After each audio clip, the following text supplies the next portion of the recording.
this policy has never worked. The Americans tried it in the 90s. The policies which have worked, let people who make mistakes collapse, let people who are competent take over the assets from the incompetents and start over. Now what's happening is the governments are taking the assets from the competent, giving the assets to the incompetent, and saying, now you compete with the competent. Jim, this is not going to work. I mean, this is madness. The madness started in 1989 when the government set the precedent of bailing out failed institutions. Since then, it has spiraled out of control. Now our government prints trillions to bail out all sorts of private corporations. These companies used excessive leverage to recklessly speculate while paying themselves huge bonuses.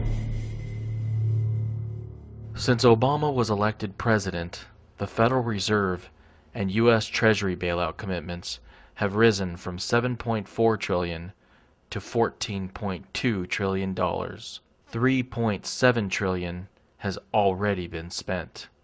The last country to see such a dramatic increase in the money supply was Zimbabwe, under the leadership of Robert Mugabe. We have different economic schools. We have the Austrian school, the school of rational expectations, monetary schools and so forth. In the US, we have a totally new school, and it's called the Zimbabwe School. And it's founded by one of the great leaders of this world, Mr. Robert Mugabe, that has managed to totally impoverish his own country. And that is the monetary policy the US is pursuing. If something goes wrong, print. If it doesn't get fixed, print more.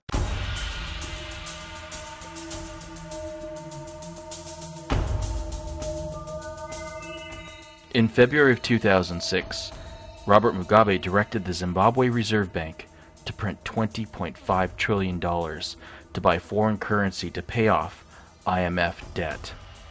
This caused prices of consumer goods to go through the roof, and in May of 2006, the Zimbabwe government announced they would print an additional $60 trillion to pay for a 300% salary increase for the soldiers and policemen.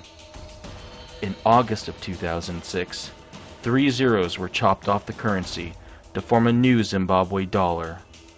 And in June of 2007, $1 trillion of the new currency was printed to pay for a 900% salary increase for the soldiers and policemen. In July of 2007, Mugabe implemented price controls which forced stores to sell goods at government-ordered prices. This led the nation to complete chaos and empty store shelves. Mugabe's solution was to print more money, and in February of 2008, the total Zimbabwe money supply reached $800 trillion. By July of 2008, it cost $100 billion just to buy 3 eggs. In April of 2009, the Zimbabwe currency was officially declared dead and completely worthless. Zimbabweans were forced to transact in gold. If you need cooking oil, you have to exchange with gold. If you need meal, you have to exchange it with gold. If you need soap, you have to change with gold. Everything is gold, gold, no Zimbabwean dollars.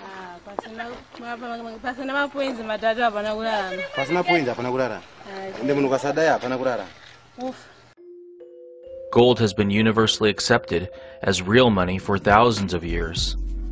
Unlike fiat currencies, gold can't be printed out of thin air.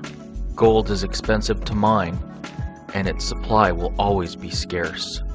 In 1980, the last time the United States had an inflationary crisis like the one we are rapidly approaching, gold prices surged to an inflation-adjusted high of $2,300 per ounce. Federal Reserve Chairman Paul Volcker was able to get inflation under control by raising interest rates to a high of 21.5%. Back then, we were the world's largest creditor nation. Today, we are the world's largest debtor nation, with a national debt of $11.4 trillion. If the Federal Reserve is forced to raise interest rates up to 21.5% once again, just the interest on our national debt will be over $2.4 trillion per year.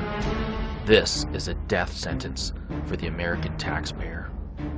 The United States may have an annual GDP of $14 trillion, but more than 70% of it is consumer spending. The only way it will be possible for the United States to pay off its debt is by monetizing it and effectively printing the money out of thin air. The national debt is not our only major problem. Unfunded liabilities for Social Security and Medicare and Medicaid are now $55 trillion. Up until now, the Social Security system has worked like a Ponzi scheme, not unlike the one that was run by Bernie Madoff. Americans with jobs are paying into Social Security to fund those who are receiving benefits. With the retirement of the baby boomers, the Social Security house of cards is coming to an end. Our dollar today is worth 4 cents compared to the dollar of 1913 when the Federal Reserve took charge of it. And if you don't deal with the dollar, there will be no retirement for anybody. We're going to have chaos. And that is why you have to cut spending. That's why we need a new foreign policy.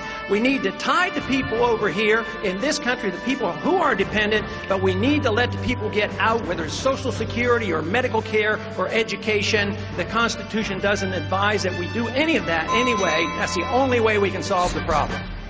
Throughout history, the United States has had cyclical periods where paper assets, like stocks, are in favor, and other periods when hard assets, like gold, perform better than stocks.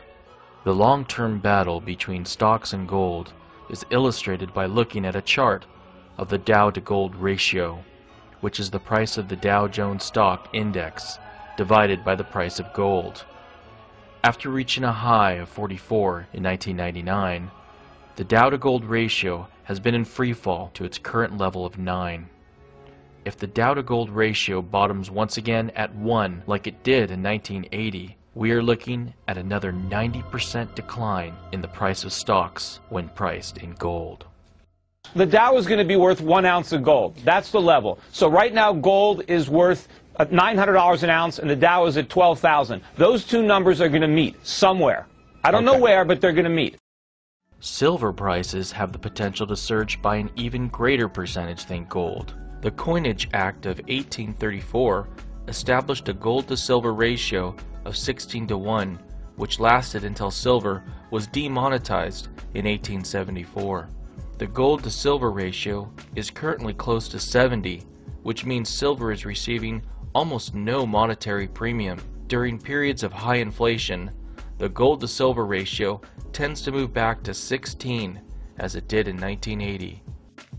Imagine if the Dow-to-gold ratio returns to 1, and the gold-to-silver ratio returns to 16 at the same time. If the Dow and gold met at the median of their current values, we'd be looking at $4,700 per ounce gold and $294 per ounce silver. That would represent a 2,000% increase in the price of silver from its current level of $14 per ounce.